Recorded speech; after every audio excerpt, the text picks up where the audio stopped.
PTF and JK back with you on the In the Money Players podcast and the In the Money Media YouTube channel. Do us a favor, subscribe to our content wherever you get it. That's a free way you can help us provide lots of fun things, and you seem to enjoy it. So why don't you do that for us? Also, if you're on the YouTube side of things, drop us a comment. Let us know what you think about this Saturday sequence at Del Mar. Give us your idea of the best bet of the day. We are going to be going over the last 5 races, which encompasses this new bet that we'll talk about in a moment. I know, JK, you're excited about it. But let's start off with the kickoff of the late pick 5. We've got stakes action in the form of the Wicker. Return to the races of some familiar names in here, including number 11, Endlessly. Are you with that one or against? I'm with, but I'm also with a few others. I'm going to go 3, 4, 7, 9, 11. I feel like this is a wide open situation. I think sometimes with the turf at Del Mar, even in California in general, you'll have some races where there is some standouts. We have a turf race here where there's a standout. We had a turf race on Friday where I believe there was a standout. But the rest of them, man, they just feel like every horse in there is the exact same horse, right? Running the same numbers. They're taking turns beating each other based off of trip, because we know that's what turf racing is. And that's why it was just too hard for me to narrow this race down. You know, Endlessly has that name recognition from running in the Derby when he probably shouldn't have. And that, no offense to anyone who made that decision. I'm just saying, you know, I think that everyone knew that he probably shouldn't have. But Beyond Brilliant is the one that I would say if I had to lean to one to pick, it would be that one, the 3. But I'm going to spread 3, 4, 7, 9, 11. The 3 that I want to mention are within your grouping, but I had a preference on top for number 7, Bran, who I thought looked like an interesting alternative to Endlessly based on that blend of tactical ability and finish. This is a horse who's won at the mile, nearly won this race last year. Huge run over the moor, galloping 6 furlongs at Kentucky Downs. That's the one I want best. 11 Endlessly. I love this pattern. You look at this, the PP cut of this horse, and just looks like he might be sitting on a career best in the 3rd start at 4, but he's going to get hammered at the windows and breaks from the 11. So I understand your point about wanting to spread against him. The 3rd one that I wanted, that I thought was pretty obvious, you mentioned as well, the 9, Almendaris. Big run, closing into blue fractions last time. Regular viewers and listeners know how much we like that angle. Hopefully, with those numbers, we'll be alive from race 7 going into race 8, where we've got 2-year-old Calbred maiden special weights. And this was one where I did have it's a tricky little race. You mentioned before that idea of you look at the horses and they all form kind of all looks the same. The Brits have a great expression for that we need to popularize in the States. I'll let you take a shot using it on Fox. Much of a muchness is the expression. It's really good, sort of self-explanatory for those. That's not really the case with these. I should have mentioned it back in the last race, just because anytime you're dealing with all this unexposed form, they all sort of have a different look. But for me, the 3, Max Chow was the one that I wanted. This horse I thought ran pretty well with a trip on debut and managed to hit the par figure for the level anyway. That made this one stand out over other numbers. I mean, I could tell you stories, and I'll list as backups in the notes we send around to our In the Money Plus friends. Great time to subscribe to In the Money Plus, by the way, with lots of extra content for Saratoga and Del Mar. InTheMoneyPodcast.com/plus if you want to check that out. I'll mention the 1, the 2, the 4, the 7. A lot of these horses could step up and get the job done. What did you think? Were you spready in here? I only use 4. 4. I only use 3. Oh, okay.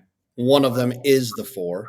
That's a wild sentence. I only use 3. One of them is the 4. Sorry. So I'm going to go 2, 4, 10 to be clear. The 4 and the 10 exiting the same race. I thought they both ran pretty well. It's hard to judge with these horses they all exit one race. So you don't know was that race good or was it bad? How does it stack up against some of the horses that have run in other spots or first-time starters? So I'll use the 4 and the 10. I thought those 2 ran the best out of that common race from June 15th.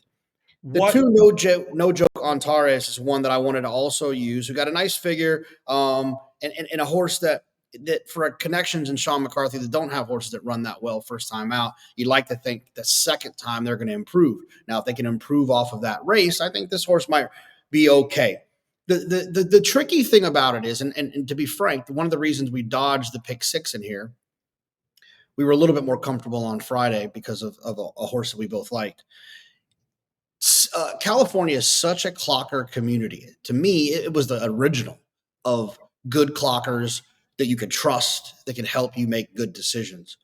I feel so ridiculous and blind betting first time starters at California in California without looking at the workout report because I'm guessing now and I know that there's answers coming tomorrow, and that part is very hard for me. So this horse on the rail, Thirsty Rebel, this horse might be okay for Doug O'Neill, right? I mean, Doug O'Neill wins in his career at 12% with first time starters is actually pretty good just across the board. And so, like, I don't know, the horse might be okay. So I would always encourage people, if you're playing California, it's worth the 9.95 or whatever it might be to look at a workout report. We need to start getting commission on all the workout reports you're selling for these people. What don't you like about the 3 Max Chow? I ask you not to challenge you, but maybe you'll save me some money. Maybe I'm missing something here. Nothing. I don't hate the horse. I mean, he broke a little slow last time. I hate when he broke a little slow. He ran on, and they're putting blinkers on. It wasn't so much that I disliked him. It was that a lot of times what a lot of my decisions come down to is ticket construction and price. Right. I went 5 deep early. I'm going 4 deep late. You start adding those extra horses in the mix.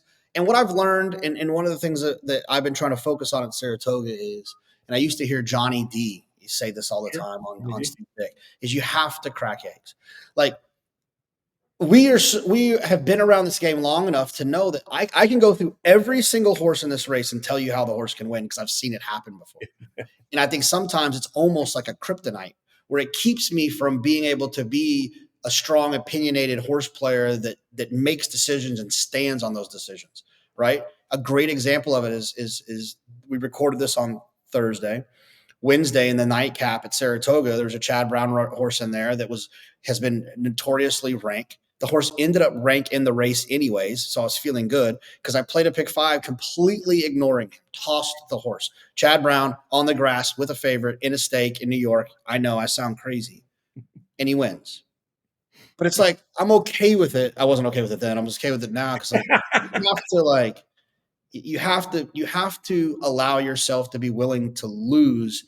That gives you the best chance to win. I know it sounds insane. But No, it's exactly right. I mean, yeah, and you got to remember, everything you're saying just makes me realize how underratedly difficult these longer picks are, and how in the modern game, there's been a lot of chatter about that. I've seen some barely on Twitter these days, but I did see some rare intelligent chatter on there about this idea of like the win pool kind of being underrated. The old pick 1, as Mike Maloney and his dad call it.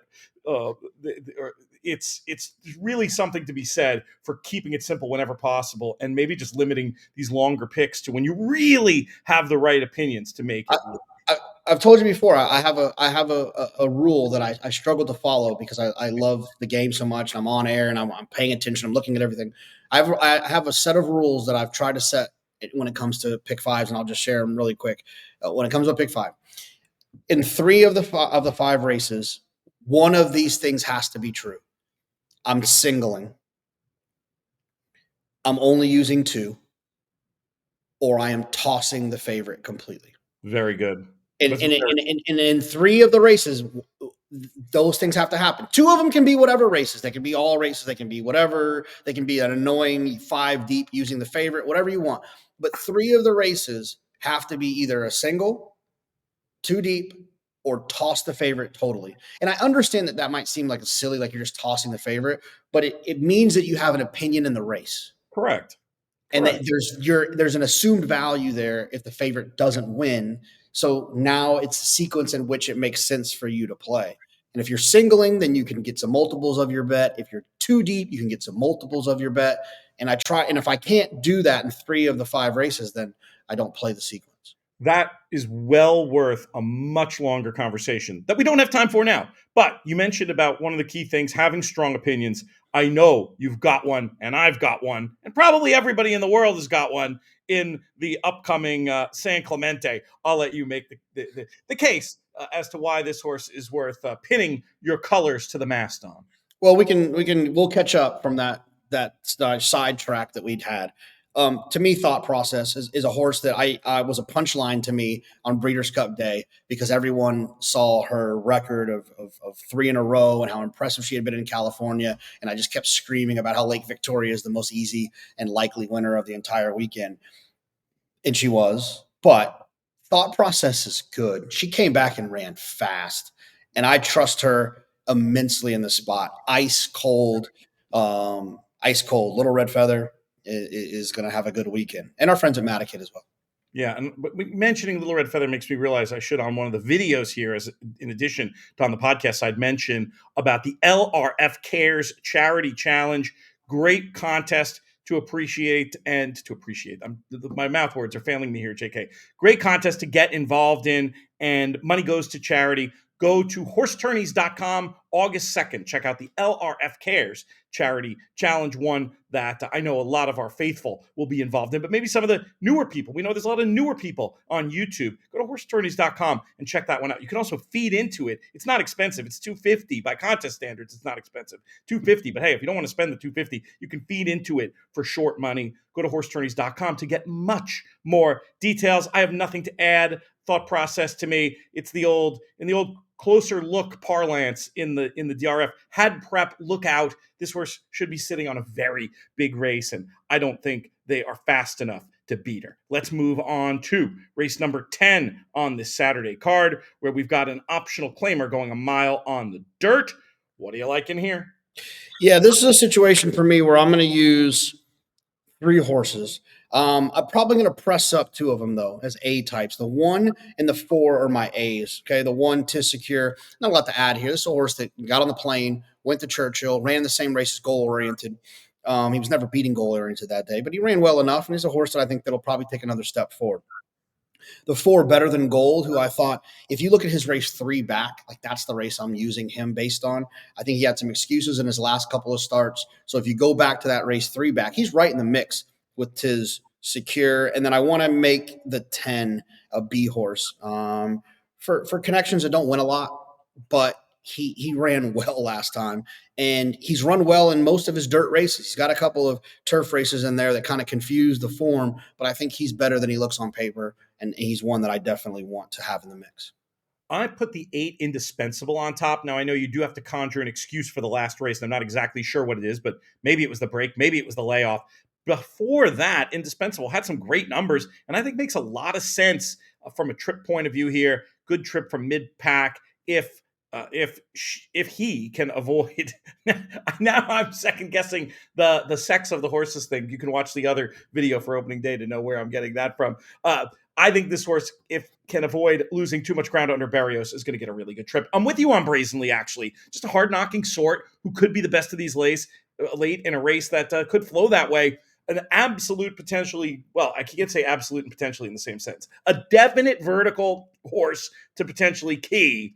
And I'll use a little bit on top, too. I thought the Bafferts, the 1 and the 2, could each get the right kind of forward trips if the race holds together. Wouldn't mind adding some speed if I'm mainly rowing in with the 8 and the 10. So I'll put the 1 and the 2 on the backup line. Let's get to this last race of the day, JK. We go back to the turf for these optional claimers going a mile. What do you like? Well, I like the 10, 11, and the 12, but they're all drawn so poorly. But I'm going to take a chance. I'll use those horses. I call it the hit at a bomb, golden pal theory, right? Just because you get drawn out there, people think that you are just sentenced to a wide trip. Now, you're probably going to get a wide trip, but you're not sentenced to it, especially if you can come from out of it or you have some tactical speed. It's very easy for a horse from the 10, 11, 12 to end up in the 2 path, and then all of this hoopla about where they draw doesn't matter anymore. But I obviously understand that there is a chance they could get hooked wide. So I'll use those, but the 1 for me is one that I wanted to have. And that is because you looked at this horse running in a turf sprint last time. If you can run in a turf sprint, that means at some point you have some sort of tactical ability. And I've said it before, I'll say it again. Tactical ability on the inside at Del Mar, it just seems to work. These horses sit down in there, they can get in and out of spots, they end up saving ground on both turns, and then when they turn for home, they've got more left in the tank than others. I'll use those horses 1, 10, 11, and 12. My main one in this spot was the 7 Quick Brown Fox. I really like the fact that this horse upline was going faster in pace figures throughout the race in the turf sprint last time. Absolutely bred to get a mile and beyond. I thought this was one that I wanted. And then I was with you. I had the 11 and 12 on my tickets as well, just sort of hoping things work out from out there. But mainly the 7 Quick Brown Fox for me. Folks, let us know what you think. Once again, we want to hear from you in these comments. Well, what points did we make that you liked? What did you not like?